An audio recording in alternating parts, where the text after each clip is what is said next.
Hello students. तो कैसे हैं आप सब। तो आज की इस वीडियो में हम बात करने वाले हैं ह्यूमन रिस्पिरेटरी सिस्टम के बारे में। तो पिछली वीडियो में हमने बात किया था एरोबिक और एनारोबिक रिस्पिरेशन क्या होता है। होपफुली आप लोग समझ गए होंगे कि एरोबिक और एनारोबिक रिस्पिरेशन में क्या डिफरेंसेस हैं। तो आज का जो वीडियो है वो बेसिकली रिस्पिरेटरी सिस्टम यानी एक तंत्र के बारे में है, यानी कि एक सिस्टम है जिसमें बहुत सारे ऑर्गन मिलकर एक फंक्शन को क्या करते हैं, पूरा करते हैं। तो आज की वीडियो रिस्पिरेटरी सिस्टम के लिए है। तो चलिए वीडियो को शुरू करते हैं। तो रिस्पिरेटरी सिस्टम यानी ह्यूमन रिस्पिरेटरी सिस्टम को जानने से पहले ये जान ले कि आखिर श्वसन तंत्र क्या है। तो जैसे दिया है, श्वसन तंत्र उन सभी अंगों की एक प्रक्रिया है जिसके अंतर्गत हम ऑक्सीजन को लेते हैं और कार्बन डाइऑक्साइड को बाहर निकालते हैं। कहने का मतलब ये हुआ कि श्वसन तंत्र यानी कि रिस्पिरेटरी सिस्टम उन सभी अंगों की एक प्रक्रिया, यानी कि इस तंत्र के लिए जो जो भी अंग जिम्मेदार हैं वो सारे अंग मिलकर क्या करते हैं, ऑक्सीजन को क्या करते हैं, अंदर लेते हैं और कार्बन डाइऑक्साइड को क्या करते हैं, बाहर निकालते हैं, यानी कि रिस्पिरेशन के प्रोसेस को पूरा करते हैं। श्वसन तंत्र कहलाता है। आगे है कि अब कौन कौन से अंग हैं जो रिस्पिरेशन में मदद करते हैं, तो उसको देख लेते हैं। तो यहाँ दिया है कि मनुष्य में नसिका छिद्र, नॉस्ट्रिल जिसको कहते हैं, स्वर यंत्र या लैरिंक्स, श्वास नली या ट्रेकिया तथा फेफड़े यानी लंग्स मिलकर श्वसन अंग कहलाते हैं। यानी कि एक श्वसन की क्रिया के लिए इतने सारे अंगों का होना क्या है, जरूरी है। तो सबसे पहले मैंने क्या पढ़ा, नसिका छिद्र, नॉस्ट्रिल। हम एक एक करके सारे ऑर्गन के बारे में भी जानेंगे। दूसरा है स्वर यंत्र या लैरिंक्स। लैरिंक्स के बारे में आप लोग पढ़ चुके होंगे। लैरिंक्स जो होता है वो रिस्पिरेशन और डाइजेशन दोनों के प्रोसेस में वो इन्वॉल्व रहता है। उसके बाद है ट्रेकिया, श्वास नली या ट्रेकिया, इसके बारे में हम लोग जानेंगे, विस्तार से जानेंगे। तथा फेफड़े, लंग्स, ये लंग्स जो कि एक रिस्पिरेशन के लिए बहुत ही स्पेशल ऑर्गन है, जिसके द्वारा जितने भी ह्यूमन हैं और भी बहुत सारे एनिमल हैं जो लंग्स से क्या करते हैं, रिस्पिरेशन को पूरा करते हैं। तो ठीक है, अब यहाँ पे अब आते हैं नसिका। नासिका जो होता है यानी इसको इंग्लिश में कहते हैं नोज, है ना। तो नोज से ही हमारे रिस्पिरेशन के प्रोसेस क्या हो जाता है, शुरू हो जाता है। तो जैसा कि दिया है, नासिका मुख द्वार यानी मुंह, हमारा माउथ जो है उसके ठीक ऊपर स्थित होता है। हमारा नोज जो होता है वो मुंह के ठीक क्या होता है, ऊपर में स्थित होता है। इसमें दो लगभग गोलाकार बाह्य नासिका छिद्र, एक्सटर्नल नॉस्ट्रिल और नोर्स, यानी अब जो हमारा नाक है उसमें आपको बाहर की तरफ दो छिद्र दिखाई देते होंगे। अगर आप नाक को देखे होंगे, सब कोई देखते ही हैं, तो अगर आप नाक को देखे होंगे तो फिर नासिका छिद्र यानी दो बाह्य छिद्र, बाहर में दो छिद्र होते हैं जिसको हम नासिका छिद्र कहते हैं। एक्सटर्नल नॉस्ट्रिल और नेर्स होते हैं, ठीक है, जो भीतर की ओर दो अलग अलग बाएं और दाएं नासिका वेस्मो यानी नेसल चैम्बर में खुलते हैं, ठीक है। चलिए इसको एक डायग्राम के द्वारा समझते हैं हम लोग। ये हमारा नोज है और ये है हमारा बाह्य छिद्र, जो बाहर नाक के बाहर जो दो छिद्र होते हैं, ठीक है, वो हमारा दो छिद्र हैं। अब ये आगे की तरफ दाएं और बाएं, दाएं और बाएं भाग में क्या होता है, ये खुलता है ना। अगर आप इस छिद्र के ऊपर जाएं तो ये दाएं और बाएं भाग में आपको क्या करता है, खुलता है, ठीक है, जिसको हम नसिका वेस्म कहते हैं। ये जो दोनों भाग दिख रहा है, ये दोनों भाग, ये कहलाता है नसिका वेस्म कहलाता है, ठीक है, यानी नेसल चैम्बर, इंग्लिश में कहे तो नेसल चैम्बर कहलाता है। और ये जो हमारा भाग है ये कहलाता है प्रघ्राण या प्रकोष्ठ, वेस्टिब्यूल्स कहलाता है इंग्लिश में, प्रघ्राण या प्रकोष्ठ, इंग्लिश में वेस्टिब्यूल्स। तो जैसे आप समझ चुके होंगे कि जो नाक होता है उसमें बाह्य छिद्र होते हैं, ठीक है, इसमें दो लगभग गोलाकार बाह्य नसिका छिद्र होते हैं जिसको एक्सटर्नल नॉस्ट्रिल कहते हैं, जो भीतर की ओर क्या होते हैं, दो अलग अलग दाएं और बाएं नासिका वेस्मो यानी नेसल चैम्बर में खुलते हैं, ठीक है। आगे है, दोनों नसिका व्यस्म एक ऊंची लंबवत अस्थि की बनी नासा पट्टिका के द्वारा एक दूसरे से पृथक होते हैं। अब आप देखोगे नाक के भीतर जो होता है एक दीवार जैसा, वॉल जैसा एक स्ट्रक्चर होता है, दो दाएं और बाएं, यानी दाएं भाग को बाएं भाग से क्या करता है, अलग करता है ना। बीच में एक अस्थि की बनी एक रचना होती है जो क्या करता है, उसको इंटरसेक्ट करता है, यानी बीच में बांटता है, एक बॉर्डर का काम करता है, ठीक है। तो ये ऊंची होती है, लंबवत होती है, लंबी होती है और अस्थि की बनी होती है। अस्थि क्या है, क्योंकि आप लोग 9th में पढ़ चुके होंगे, अस्थि उपास्थि। अस्थि जो है कि कनेक्टिव टिश्यू है, एक संयोजी उत्तक है जो कि क्या करता है, किसी भी अंगों को संरचना प्रदान करता है, यानी वो रचना कैसी होगी उसके लिए वो क्या करता है, हेल्प करता है ना। तो ये समझ चुके होंगे कि हम किसके बारे में बात कर रहे हैं। तो वो एक दोनों भाग को क्या करता है, बराबर भागों में बांटता है, यानी कि दाएं भाग को अलग और बाएं भाग को अलग करता है। आगे है, नसिका व्यस्म का छोटा अग्रभाग जिससे बाह्य नसिका छिद्र खुलता है प्रघ्राण या प्रकोष्ठ कहलाता है।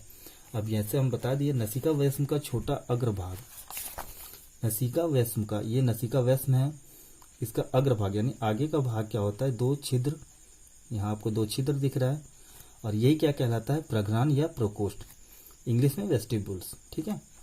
अभी हम लोग चूंकि नाक का ही स्ट्रक्चर पढ़ रहे हैं, तो ये प्रघ्राण या प्रकोष्ठ कहलाता है, ठीक है। इस भाग में सामान्य रोम युक्त त्वचा का स्तर होता है।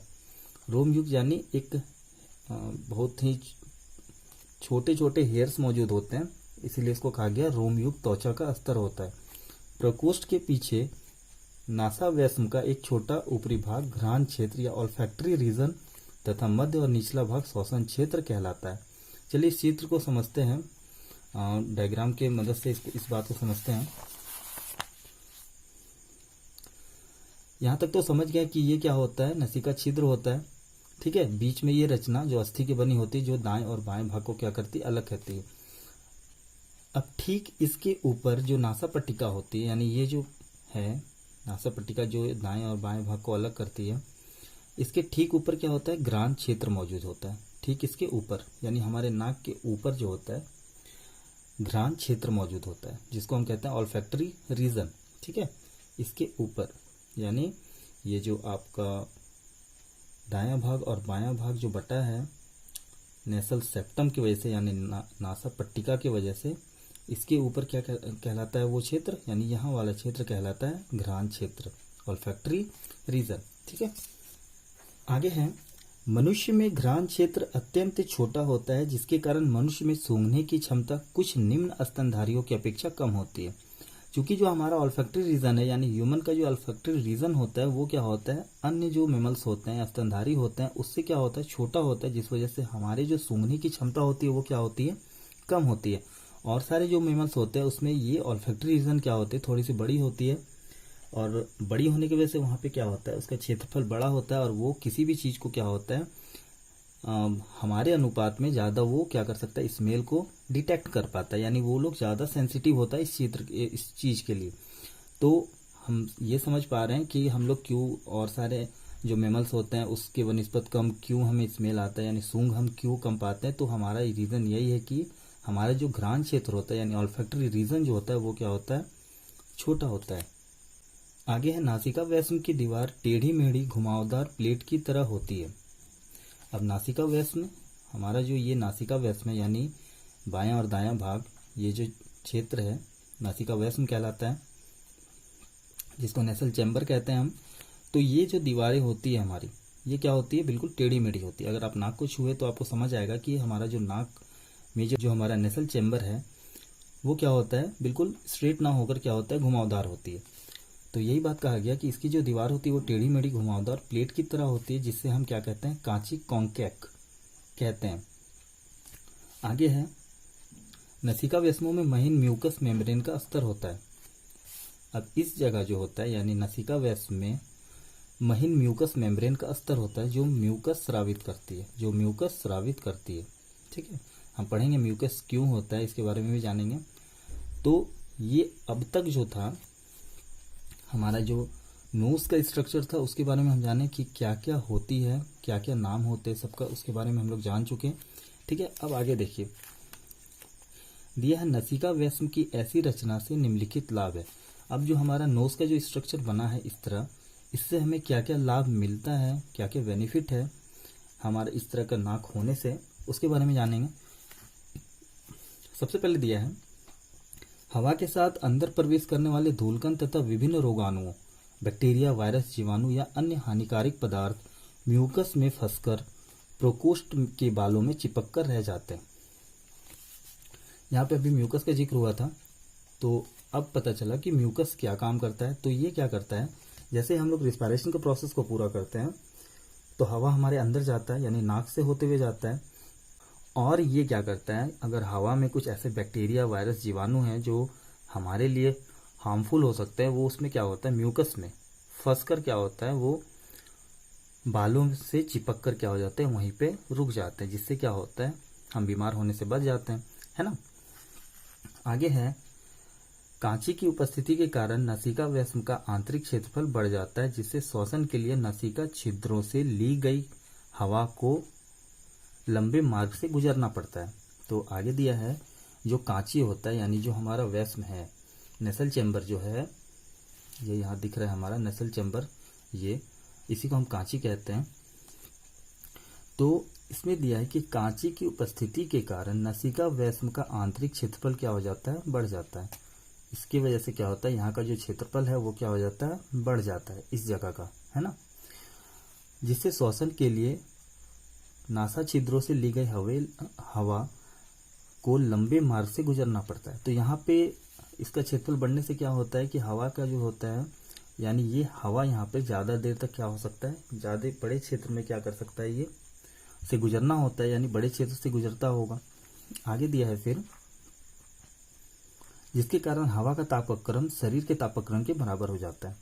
तो ये यहाँ पे हवा का ठहराव जो होता है वो ज़्यादा देर तक होता है, यानी क्षेत्रफल बड़ा है तो यहाँ पे उसको बहुत क्षेत्रफल है तो वो बड़े जगह में विस्तार पूर्वक क्या होता होगा, ये यहाँ पे गुजरता होगा, इस मार्ग से, इस रूट से होकर क्या होता है, वो गुजरता है, जिसकी वजह से क्या होता है, अगर गर्म हवा है तो वो क्या हो जाता है, ठंडा हो जाता है, और फिर वो हमारे बॉडी के टेम्परेचर से क्या करता है, मैच हो जाता है, और फिर वो अंदर तक जाता है, जिससे कि अंदर जाकर वो हवा नुकसान ना पहुंचाए। ठीक है, तो ये इस तरह का स्ट्रक्चर होने से ये फायदा हुआ हमें। आगे है, म्यूकस के कारण नासा मार्ग नम और लसदार रहता है, जिससे बाहर से ली गई हवा फेफड़ों में पहुंचने के पहले नम हो जाती है। यहाँ दिया है, म्यूकस के कारण नासा मार्ग, हमारा जो नाक का मार्ग है वो क्या हो जाती है, नम हो जाती है और लसदार हो जाती है, जिससे बाहर से ली गई हवा फेफड़ों में पहुंचने के पहले नम हो जाती है। यानी अब हवा जो हम ले रहे हैं वो म्यूकस की वजह से क्या हो रहा है, एक तो नम हो रहा है यानी ठंडा हो रहा है, और फिर वो ठंडा होने के बाद क्या होता है, फिर वो हमारे फेफड़ों तक पहुंच जाता है, यानी ठंडे होकर वो क्या होता है, हमारे फेफड़ों तक पहुंचता है। ठीक है, तो यहाँ अभी तक जाने हम कि हमारे नाक का जो स्ट्रक्चर इस तरीके से है तो क्यों है। ठीक है, तो बहुत सारे हमें लाभ मिला इस ऐसे स्ट्रक्चर से। तो आगे है फिर, नसिका व्यास में अंदर की ओर ग्रसनी फेरिंग्स में कंठ द्वार ग्लोटिस के समीप खुलता है। यहाँ पे दिया है नसिका व्यास में, यानी हम जो अभी पढ़े नसिका व्यास में यानी नेसल चैम्बर जो है वो अब अंदर की ओर, अब नाक के अंदर की ओर जाते हैं हम, तो वो कहाँ पे जाके खुलता है, तो वो खुलता है फेरिंग्स में। फेरिंग्स जो होता है वो, इसके बारे में आप लोग जान चुके होंगे। फेरिंग्स जो होता है वो एक ट्यूब लाइक स्ट्रक्चर होता है, और इसी से होके क्या होता है, सबसे पहले डाइजेशन का प्रोसेस में ये पार्टिसिपेट करता है, और फिर रिस्पायरेशन के प्रोसेस में ये पार्टिसिपेट करता है। और पहला जो हवा होता है ये इसी फेरिंग से होकर क्या होता है, फेरिंग से होते हुए कहाँ पहुंचता है, कंठ द्वार यानी ग्लोटिस पे, ग्लोटिस इसको आप एपिग्लोटिस भी कह सकते हैं, कंठ द्वार यानी ग्लोटिस पे पहुंचता है, और यहीं पे जाकर ये क्या होता है, खुलता है। ठीक है, यानी ये दो चीज से होते हुए गुजरा, सबसे पहले फेरिंग्स से और उसके बाद ग्लोटिस। अब ग्रसनी कंठ द्वार के ठीक एक छोटी रचना स्वरयंत्र या लैरिंग्स में खुलती है। अब यहाँ फेरिंग्स से पहुंचने के बाद वो कंठ द्वार में गई, कंठ द्वार यानी कंठ आप देख पा रहे होंगे, जिसको ग्लोटिस कहते हैं। ठीक है, ग्रसनी कंठ द्वार के ठीक नीचे एक छोटी रचना स्वर यंत्र या लैरिंग्स में खुलती है। यहाँ पे दिया हुआ है कि ग्रसनी के बाद कंठ द्वार के ठीक नीचे एक छोटी रचना होती है। ग्रसनी यानी फेरिंग्स के ठीक नीचे क्या होती है, एक छोटी रचना होती है जिसको स्वर यंत्र कहते हैं, वॉइस बॉक्स भी कहते हैं उसको। आप लोग 8th क्लास में पढ़े होंगे इसको, एडम एप्पल। वही चीज जिसको हम कहते हैं लैरिंग्स, जिससे हमारे जो वॉइस बॉक्स है यानी जिससे हम स्वर को निकालते हैं, यानी जो भी हम बोल पाते हैं, इसी लैरिंग्स की वजह से क्या होता है, हम बोल पाते हैं। ठीक है, अब देखिए आगे दिया है, लैरिंग्स पीछे की और श्वासनली या ट्रेकिया में खुलता है। अब इसको एक डायग्राम के थ्रू देखते हैं। देखिए यहाँ पे हमारा नसिका है, यानी ये हमारा नाक है। नाक से होते हुए यानी मैंने हवा को खींचा और ये पहुंचा कहाँ, गला, थ्रोट। ठीक है, थ्रोट यानी इसको आप फेरिंग्स भी कह सकते हैं। ठीक है, क्योंकि जो फेरिंग्स है उसका जो लेटिन नाम है वो है थ्रोट, और थ्रोट यानी क्या होता है, गला। ठीक है, तो यहाँ पे देख रहे हैं कि हवा कहाँ पहुंच रहा है, गला में पहुंच रहा है। ठीक है, यानी हमारे फेरिंग्स में, फेरिंग्स के ठीक नीचे बढ़ते हैं तो हमें क्या मिलता है, लैरिंग्स। ये लैरिंग्स जिसको वॉइस बॉक्स कहते हैं, और यहीं से हमारे क्या होता है, हमारा जो वॉइस होता है, हमारा जो स्वर होता है, वो यहीं से क्या होता है, प्रोड्यूस होता है। ठीक है, अब जो लैरिंग्स के ठीक नीचे अगर हम आए तो आपको क्या दिखता है, एक ट्रेकिया दिखता है। ये जो आपको एक पाइप दिख रहा है, ट्यूब लाइक स्ट्रक्चर जो है, ये यही कहलाता है हमारा क्या, ट्रेकिया कहलाता है। ठीक है, आगे है श्वासनली या ट्रेकिया में खुलता है। ट्रेकिया करीब 11 सेंटीमीटर लंबी। अब ये जो ट्रेकिया है ये कितनी सेंटीमीटर लंबी होती है, तो 11 सेंटीमीटर लंबी होती है, और जिसका व्यास कितना होता है, 16 mm का होता है। अब ये ट्रेकिया जो होता है वो 11 सेंटीमीटर तक लंबी होती है, और 16 mm तक इसका क्या होता है, व्यास होता है। ये ट्रेकिया है ना, ये आपको जो लंबा पाइप दिख रहा है, ये इसी को हम क्या कहते हैं, ट्रेकिया कहते हैं। आगे है, ट्रेकिया की पतली दीवार को मजबूती प्रदान करने के लिए बहुत से उपास्थि के बने अपूर्ण वलय, इनकम्प्लीट रिंग्स क्रम से इसकी पूरी लंबाई में सजे होते हैं। अब यहाँ पे देखिए दिया हुआ है कि ट्रेकिया में पतली दीवार को मजबूती प्रदान करने के लिए क्या होता है, इसमें उपास्थि के बने, अभी हम अस्थि का बात किए थे तो यहाँ उपास्थि के बने अपूर्ण वलय, इनकम्प्लीट रिंग। यहाँ पे देखिए दिख रहा होगा आपको, ये हमारा ट्रेकिया हो गया, और यहाँ पे आपको एक रिंग, ये आपको ये शेप दिख रहा होगा इस तरह से, ये इनकम्प्लीट रिंग है, ये सी शेप्ड होता है, कुछ इस टाइप से इसका शेप होता है, इस तरह से ऐसे शेप में होता है ये, और ये पूरा नहीं होता है, ऐसा नहीं कि ऊपर में ये चारों तरफ घुमा होता है, ऐसा नहीं, ये इनकम्प्लीट होता है, यानी सी शेप्ड इस तरह का रचना होता है, ये रचना होती है इस तरह का। ठीक है, तो यहाँ पे दिया, इसको मजबूती प्रदान करने के लिए ये एक सी शेप स्ट्रक्चर यानी उपास्थि की बनी एक रचना होती है। ठीक है, आगे दिया है इसे, ये वलय हवा के बाहर निकलते समय उसे पिचकने से या चिपकने से रोकती है। तो यहाँ पे दिया हुआ है कि इसका काम दिया हुआ, इसका फंक्शन क्या दिया है कि जब हमारे लंग्स से हवा निकलती है बाहर की ओर, जब हमारा हवा जाती है तो ये जो हमारा ट्रेकिया है वो आपस में सट ना जाए, यानी वो चिपक ना जाए, इस वजह से क्या करती है, इसको ये जो इनकम्प्लीट रिंग है ये इसे उसको बचाती है ना। ये जो वलय दिख रहा है आपको, ये क्या काम करता है, ये जो ट्रेकिया ये आपस में चिपक ना जाए, इसको ये क्या करती है, रोकती है। ठीक है, आगे दिया है, फिर नीचे की ओर ट्रेकिया वक्ष गुहा में पहुंचती है, यानी थोरेसिक कैविटी में। अब यहाँ पे दिया है कि वो वक्ष गुहा में पहुंचती है, तो अब यहाँ पे हमारा ट्रेकिया यहाँ तक है, हमारा ट्रेकिया है, और ये जो हमारा क्षेत्र है, ये लंग्स का जो क्षेत्र दिख रहा है आपको, ये कहलाता है वक्ष गुहा, ये पूरा क्षेत्र। तो यही बात कहा गया कि ट्रेकिया आगे की ओर बढ़ते हुए कहाँ पहुंचती है, हमारे वक्ष गुहा में पहुंचती है, यानी ये जो क्षेत्र में है वो कहलाता है वक्ष गुहा। ठीक है, आगे दिया है, फिर जहाँ ये विभाजित होकर 2 श्वसनियों ब्रोंकाई में बट जाती है।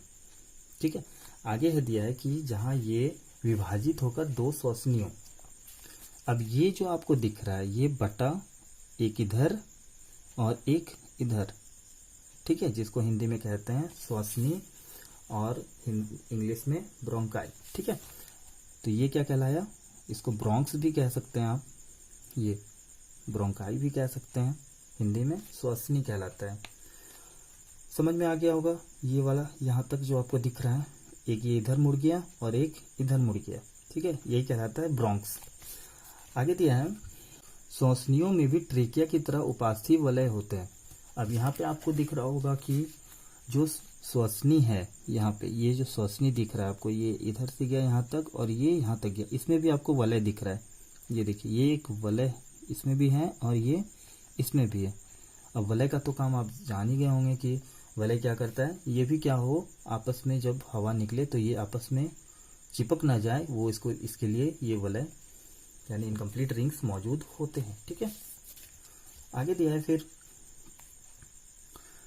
श्वसनियों में भी ट्रेकिया की तरह उपास्थि वलय होते हैं। प्रत्येक श्वसनी या ब्रोंक्स फेफड़े में प्रवेश कर तुरंत श्वसनिकाओं या ब्रेंक्यूल्स में विभाजित हो जाती है।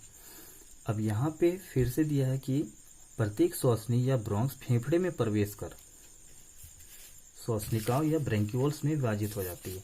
अब यहाँ पे आपने अभी पढ़ा ब्रोंक्स के बारे में, अब ये आगे चलकर क्या चीज में विभाजित हो गई, ब्रेंक्यूल्स में। आपको ये जो दिख रहा है, यहाँ से ऐसे गया, ये इस तरह से, ये इधर मूव कर रहा है, ये इधर चला गया इस तरह से, तो ये जो दिख रहा है ये कहलाता है ब्रेंक्यूल्स। ठीक है, ये ब्रेंक्यूल्स कहलाया। तो इसी तरह में इधर भी आप देख सकते हैं, ये कहलाता है क्या, ब्रेंक्यूल्स। क्योंकि इधर जैसा दिख रहा है बिल्कुल इधर भी वैसा ही होता है। ठीक है, जैसे स्ट्रक्चर इधर होता है, इधर वाले में भी बिल्कुल वैसा ही होता है। आगे दिया है ब्रेंक्यूल्स में विभाजित हो जाते हैं। फेफड़े के अंदर प्रत्येक श्वसनिका फिर पतली पतली शाखाओं में बढ़ जाती है, जिन्हें वायु कोष्ठिका, वाहिनियां या एल्व्यूलर डक्ट्स कहते हैं। अब यहाँ पे फिर जो ब्रेंक्यूल्स है, ये ब्रेंक्यूल्स तो आप समझ गए, ये ब्रेंक्यूल्स है, ये ब्रेंक्यूल्स है, और आगे जाकर फिर ये क्या होती है, वायु कोष्ठिका में बढ़ जाती है। यानी एक बैलून टाइप स्ट्रक्चर होता है, बलून के जैसे स्ट्रक्चर होता है इस तरह से ये, और ये यही क्या कहलाता है, वायु कोष्ठिका कहलाती है। ये वायु कोष्ठिका, इसी में हवा क्या होती है, जाती है और भरती है। ये आगे है फिर ये वाहिनियां अनेक छोटे छोटे वायुकोश या एल्व्यूलाई में खुलती है। अब ये वाहिनियां अनेक छोटे छोटे वायुकोश या एल्व्यूलाई में खुलती है। अब ये एल्व्यूलाई, आप इसको एल्व्यूलाई भी कह सकते हैं कि ये इससे जाती है, ये पहुंचता है, हवा इसके अंदर गया और फिर ये एल्व्यूलाई यानी इसको, और इसी को हम क्या कहते हैं, एल्व्यूलाई कहते हैं। और ये इसी में जाकर क्या होती है, खुलती है। यानी ये ब्रेंक्यूल्स कहाँ जाकर खुली, एल्व्यूलाई में, यानी इसमें। ये आगे है मनुष्य के दोनों फेफड़ों में ऐसे करीब 3 × 10⁸ वायुकोश पाए जाते हैं। ये जो वायुकोश दिख रहा है, वायुकोश, वायु यानी हवा और कोश यानी जिस जगह में हवा प्रवेश करता है या रहता है। ठीक है, तो ये वायुकोश हो गया। तो इस तरह का कितना संख्या होती है, तो यहाँ दिया है 3 × 10⁸। अगर आप इसको सॉल्व करते हैं और जितना आंसर आता है तो उतना ही ये वायुकोश हमारे शरीर में क्या होती है, यानी हमारे लंग्स में मौजूद होती है। अब आगे है, एक बार इसको फिर से समझ लेते हैं। ये नसिका हमारा नाक, इससे वायु प्रवेश किया तो सबसे पहले कहाँ पहुंचा, फेरिंग्स में, जिसको हम गला भी कहते हैं, थ्रोट। ठीक है, उसके बाद पहुंचा ये लैरिंग्स में, जिसको हम कंठ द्वार या हम इसको वोकल वॉक्स भी कह सकते हैं, एडम्स एप्पल भी कह सकते हैं। ठीक है, उसके बाद ये पहुंचता है ट्रेकिया में।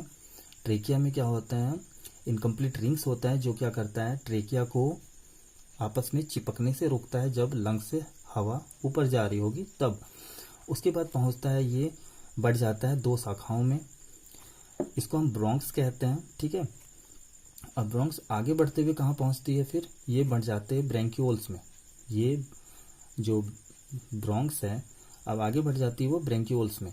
अब ब्रेंक्यूल से आगे बढ़ते हुए ये वायुकोश या वायु कोष्ठिका हम कह सकते हैं इसको, ये आगे जाकर वायुकोश में क्या हो जाती है, बढ़ जाती है। तो अभी तक में तो इतना ही था। उसके बाद है फिर फेफड़े मनुष्य की वक्ष गुहा में स्थित होते हैं। अब यहाँ पे दिया है कि फेफड़े जो होते हैं वो मनुष्य की कहाँ पे स्थित होती है, वक्ष गुहा। जो मैंने आपको पहले ही बताया था कि ये जो जिस जगह ये प्रेजेंट होता है उस जगह का नाम होता है वक्ष गुहा। ठीक है, फेफड़े दो स्पंजी गुलाबी थैलीनुमा रचना है, और जो इसका कलर है वो कैसा होता है, गुलाबी का पिंक कलर का होता है, और ये एक थैलीनुमा स्ट्रक्चर है, थैले के जैसा, जो हृदय के इधर उधर प्लूरल गुहाओं में स्थित होता है। अब यहाँ पर इसी लंग्स के बीच में ये जगह, इस जगह में हमारा क्या होता है, हार्ट होता है। ये इस जगह में हमारा हार्ट होता है। तो जो हृदय के इधर उधर प्लूरल गुहाओं में स्थित होता है, तो हार्ट के इधर उधर, एक इधर एक इधर, और ये जो जिस जगह स्थित होता है उसको कहते हैं प्लूरल गुहा, यानी प्लूरल कैविटीज। आगे प्लूरल गुहा के चारों ओर प्लूरल मेम्ब्रेन यानी प्लूरल मेम्ब्रेन का पतला आवरण होता है, जिसे पैराइटल प्लूरा कहते हैं। अब यहाँ पे आप देख सकते हैं कि इसके चारों ओर, यानी ये अगर आप लंग्स मान लें, इसको अगर आप लंग्स मानते हैं, तो इसके चारों ओर आपको एक मेम्ब्रेन दिख रहा है, ये इसके चारों ओर एक मेम्ब्रेन होता है, एक पतला सा मेम्ब्रेन होता है, जिसको हम पैराइटल प्लूरा कहते हैं। ठीक है, यही बात कहा गया इसमें कि प्लूरल गुहा के चारों ओर एक प्लूरल मेम्ब्रेन का पतला आवरण होता है। इसके चारों ओर एक प्लूरल मेम्ब्रेन का एक पतला सा आवरण होता है, जिसको हम क्या कहते हैं, पैराइटल प्लूरा, जिसको क्या कहते हैं हम, पैराइटल प्लूरा कहते हैं। फेफड़ा और प्लूरल के बीच, फेफड़ा और प्लूरा के बीच म्यूकस जैसा चिकना तरल पदार्थ पाया जाता है। अब इस दोनों के बीच, यहाँ फेफड़ा दिख रहा है आपको और इसके पीछे ये मेम्ब्रेन, इसके बीच क्या होता है, म्यूकस भरा पड़ा होता है। ठीक है, अब ये म्यूकस क्या काम करता है, म्यूकस काम करता है, ये एक चिकना तरल पदार्थ पाया जाता है, यानी म्यूकस जैसा एक चिकना तरल पदार्थ, जो फेफड़े के फैलने और फिर वास्तविक रूप में लौटने से होने वाले घर्षण को क्या करता है, कम करता है। क्योंकि अब जैसे हम सांस लेंगे, ये क्या होगा, हमारा फेफड़ा बढ़ेगा, यानी एक्सपेंड होगा, बढ़ेगा, और फिर छोड़ेंगे तो फिर क्या होगा, ये बलून जैसे हम हवा भरते हैं तो वो फूल जाता है, और फिर जैसे ही हवा छोड़ते हैं तो वो पिचक जाता है। तो वो भी ऐसे ही होता है, ये फूलता है और फिर ये पिचकता है। तो इसके बीच जो घर्षण होता है, यानी फूलना फिर पिचकना, तो उसके बीच जो घर्षण होता है, ये मेम्ब्रेन और ये यानी पैराइटल प्लूरा और जो फेफड़े के बीच जो घर्षण होता है उसको क्या होता है, ये कम करता है। ठीक है, तो ये तो आज हमारा रहा कि कौन कौन से ऑर्गन मिलके हमारा रिस्पायरेशन के प्रोसेस को पूरा करता है। ठीक है, नेक्स्ट वीडियो में हम देखेंगे कि रिस्पायरेशन का प्रोसेस जो है वो कैसे होता है, यानी हवा अंदर जाने के बाद आखिर हवा में क्या क्या होता है, वो ऑक्सीजन को कैसे ऑब्जर्व करता है, कार्बन मोनोऑक्साइड कैसे रिलीज होता है, इसके बारे में जानेंगे। तो होपफुली आज का वीडियो आपको समझ आ गया होगा। ठीक है, और नहीं आया तो आप कमेंट कर सकते हैं। आज की वीडियो में इतना ही। Thank you, be safe.